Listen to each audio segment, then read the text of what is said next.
ನನಗೆ ಗೊತ್ತಿಲ್ಲ, ಇತ್ತೀಚೆಗೆ ನಿನ್ ನೆನಪೇ ಆಗಲ್ಲ.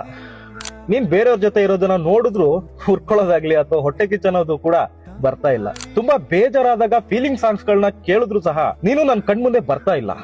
ನಾನ್ ನಿನ್ನ ಪ್ರೊಫೈಲ್ ನ ಅವಾಗ ಚೆಕ್ ಮಾಡೋದನ್ನು ಕೂಡ ಬಿಟ್ಬಿಟ್ಟಿದ್ದೀನಿ. ನೀನ್ ನನಗೆ ಮೆಸೇಜ್ ಮಾಡ್ತೀಯ ಅನ್ನೋ ಎಕ್ಸ್ಪೆಕ್ಟ್ ಕೂಡ ಮಾಡ್ತಾ ಇಲ್ಲ ನಾನು. ನಿನಗೆ ಅನಿಸ್ಬೋದು ನಾನು ನಿನ್ನ ಬೇಕು ಅಂತಾನೆ ನೆಗ್ಲೆಕ್ಟ್ ಮಾಡ್ತಾ ಇದ್ದೀನಿ ಅಂತ. ಯಾಕಂದ್ರೆ ಇತ್ತೀಚೆಗೆ ನಿನ್ ಬಗ್ಗೆ ನಾನು ಸ್ವಲ್ಪನೂ ಯೋಚನೆ ಮಾಡೋದಿಲ್ಲ ಅಂಡ್ ಗಮನನೂ ಕೊಡ್ತಾ ಇಲ್ಲ. ನಿನ್ ಫೋಟೋಗಳನ್ನ ನೋಡಿದ ಕೂಡಲೇ ನನ್ನ ಹೃದಯದಲ್ಲಿ ಆಗ್ತಾ ಇದ್ದ ಒಂದು ವೈಬ್ರೇಟ್ ಇವಾಗ ಆಗ್ತಾ ಇಲ್ಲ. ನೀನ್ ಎಲ್ಲಿದ್ಯೋ, ಯಾರ್ ಜೊತೆ ಇದೆಯೋ, ಯಾರ್ ಜೊತೆ ಮಾತಾಡ್ಕೊಂಡಿದ್ಯೋ, ಎಲ್ಲಿ ನಿನ್ನ ಕಳ್ಕೊಂಡ್ ಬಿಡ್ತೀನಿ ಅನ್ನೋ ಭಯ ನನಗೆ ಆಗ್ತಾ ಇಲ್ಲ.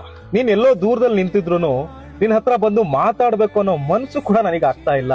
ನೀನ್ ಯಾರ್ಯಾರ ಜೊತೆನೋ ಇರೋ ಫೋಟೋಗಳನ್ನ ಹಾಕಿದ್ರು ನನಗ್ ಬೇಜಾರೇ ಆಗ್ತಾ ಇಲ್ಲ. ಗೊತ್ತಿಲ್ಲ, ನಿನ್ನ ನಾನು ನನ್ನ ಮನ್ಸಿಂದ ತೆಗ್ದಾಕ್ಬಿಟ್ಟಿದ್ದೀನಿ ಅನ್ಸುತ್ತೆ. ಬಹುಶಃ ಇದನ್ನೇ ಮೂವ್ ಆನ್ ಆಗೋದು ಅಂತ ಹೇಳ್ತಾರೆ ಅನ್ಸುತ್ತೆ. ಸೊ ಇದ್ರ ಅರ್ಥ ನಾನು ನಿನ್ ಮೇಲೆ ಇಟ್ಟ ಪ್ರೀತಿ ಮುಗ್ದೋಯ್ತು ಅಂಡ್ ನೀನ್ ನನ್ನನ್ನ ಕಳ್ಕೊಂಡ್ಬಿಟ್ಟೆ ಅಂತ.